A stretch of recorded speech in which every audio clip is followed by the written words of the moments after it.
My name is Victoria Owens, and I was 25 the day my own family laughed at me in a courtroom.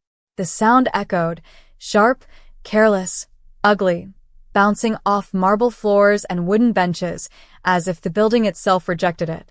My mother leaned toward my brother, whispering loudly enough for half the room to hear. "We're going to strip her of everything. She's too pathetic to fight back anyway." He snorted, not even trying to hide his amusement. I stood there quietly, hands clasped, my pulse steady despite the cold weight of betrayal pressing against my ribs. The overhead lights hummed softly.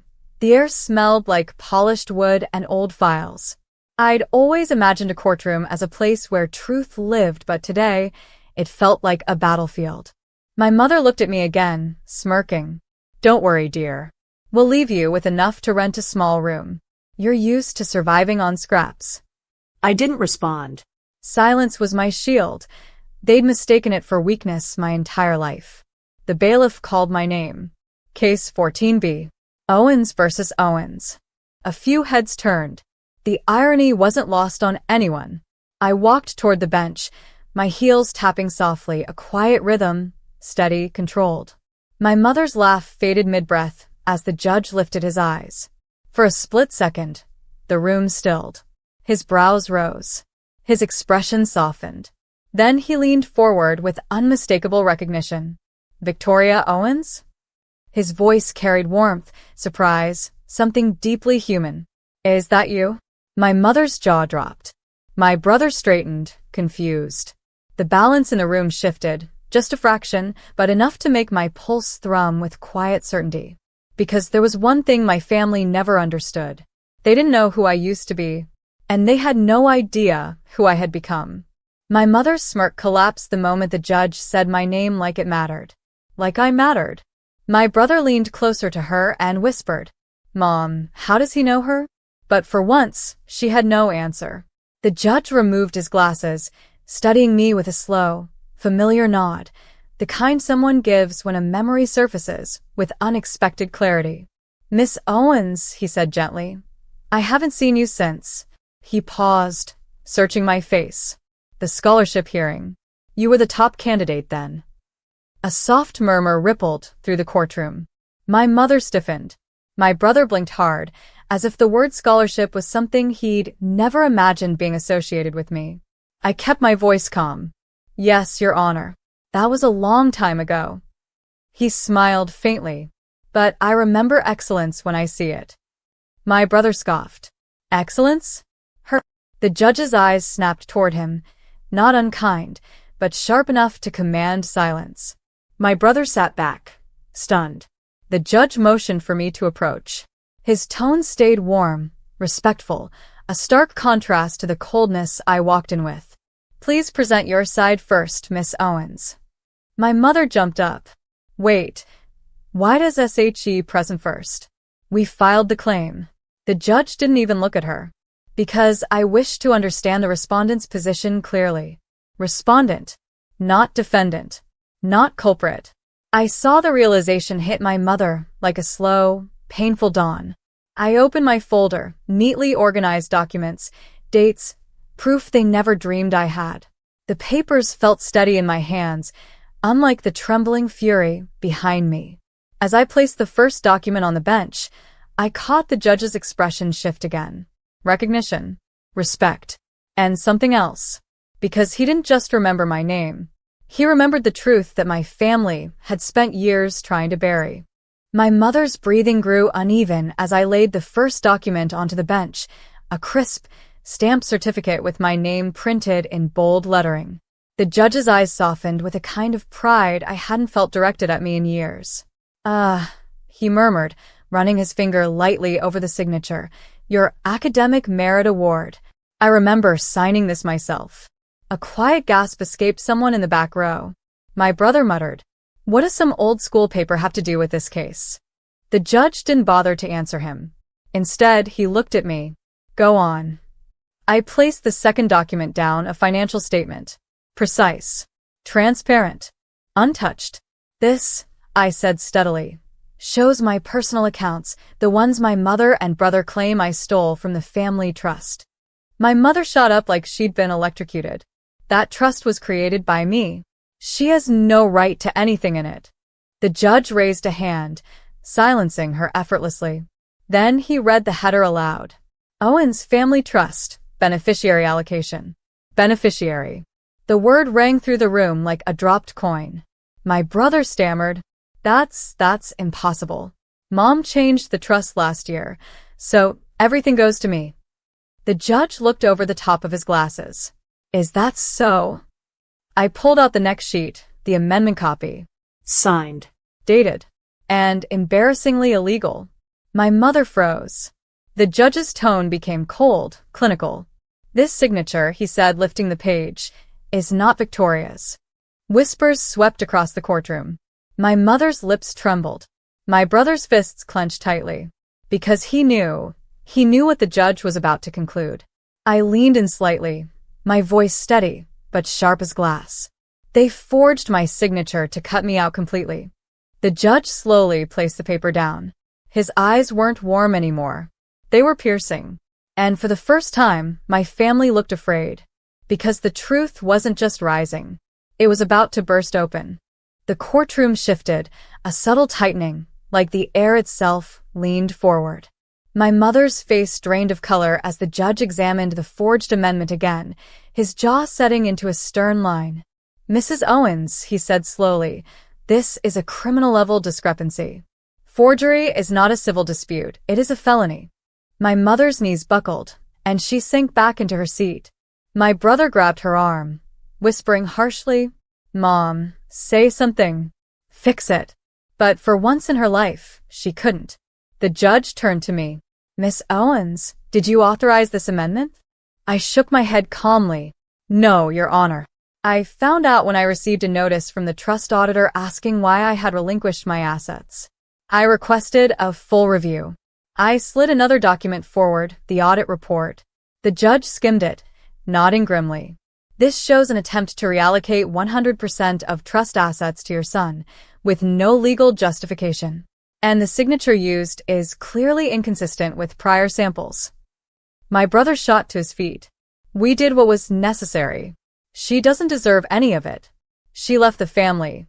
She chose to be nothing. The judge's gaze hardened. Sit down, sir. My brother dropped into his chair, chest heaving. I didn't raise my voice. I didn't look at them with anger. Just truth.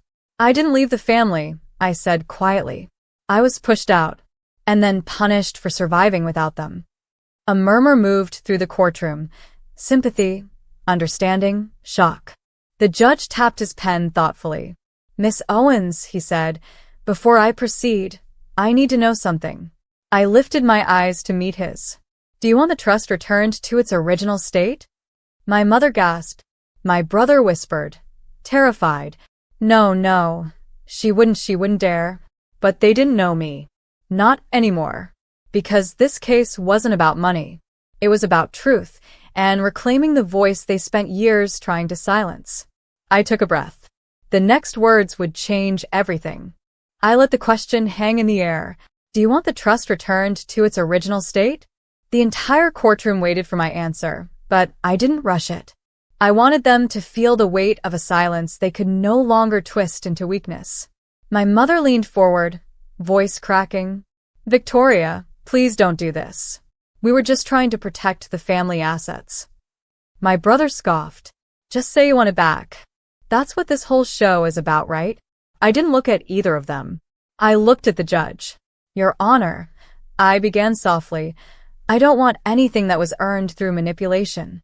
My mother exhaled with visible relief. Too soon.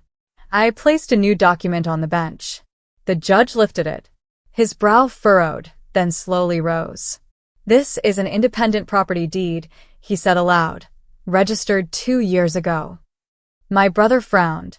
Property deed? Victoria doesn't own property. The judge gave him a cool stare.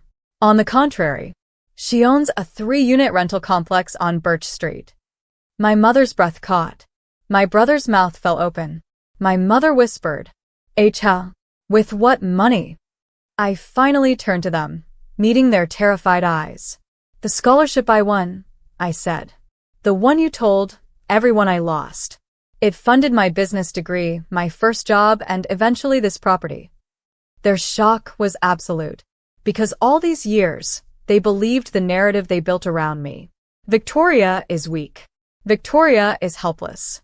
Victoria is easy to strip of everything. But they forgot one thing.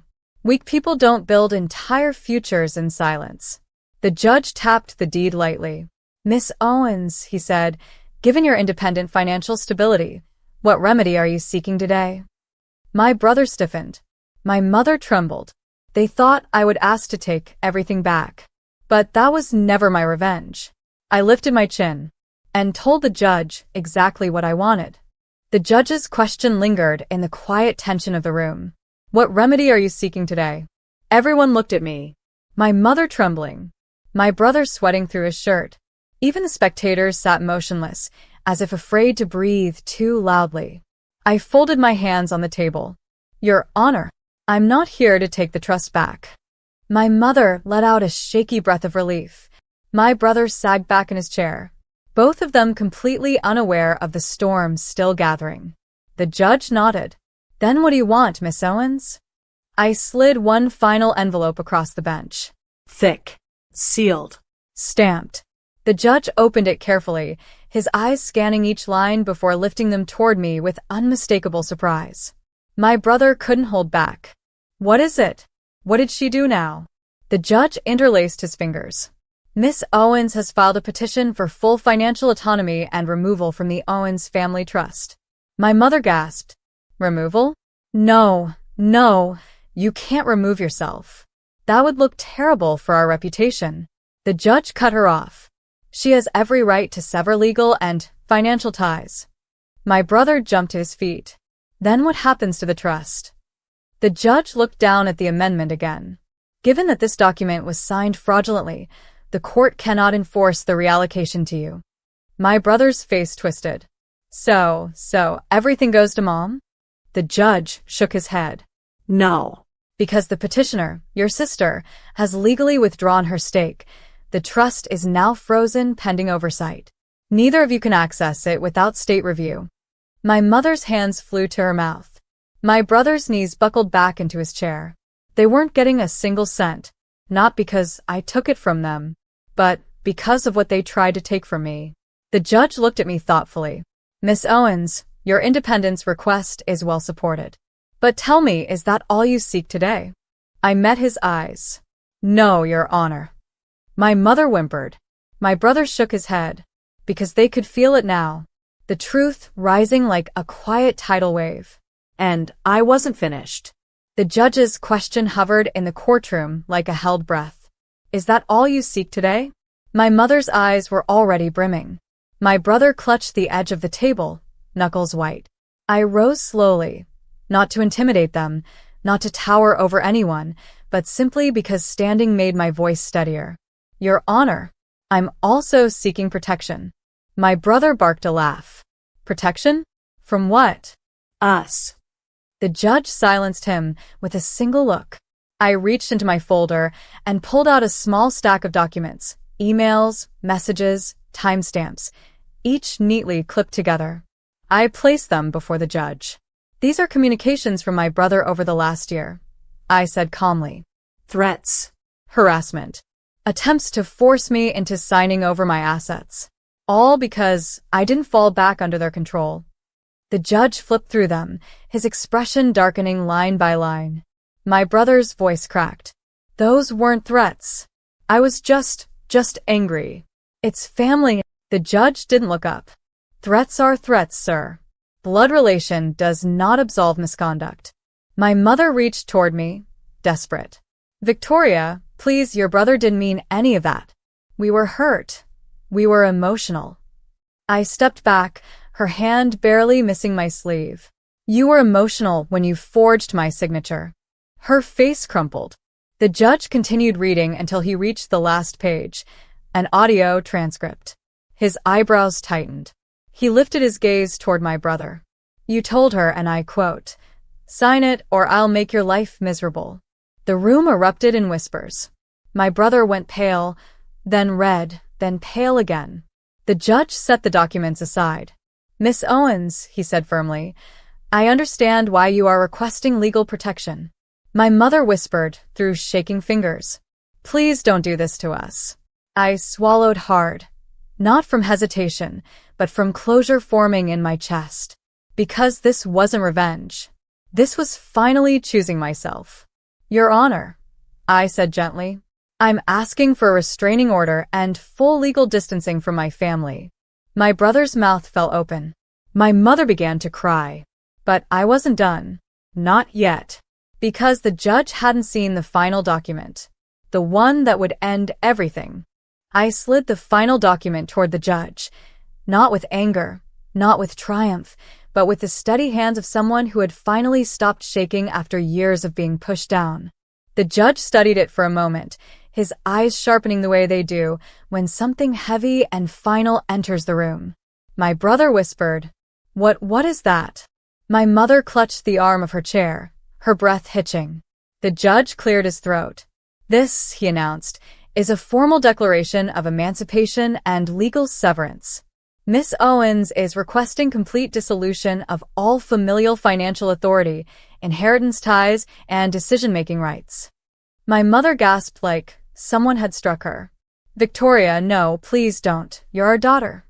I looked at her, really looked at her, and felt something strange. Not anger, not spite. Just release.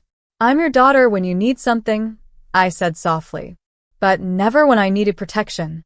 My brother stood up sharply. So, what, you're just done with us? Forever? I met his stunned eyes. I'm done letting you decide my worth. The judge signed the document with clean, decisive strokes, each one sounding louder than a gavel in the silence of the room. Effective immediately, he said, Miss Owens is legally independent. The restraining order is granted. The Owens Family Trust will be frozen under state oversight, and all attempts to coerce, defraud, or threaten her are now matters of record. My mother sobbed. My brother stared at me as if seeing the ghost of someone he used to control. I gathered my folder. No shaking hands. No racing heartbeat. As I walked toward the exit, the judge called out gently, Miss Owens. I turned.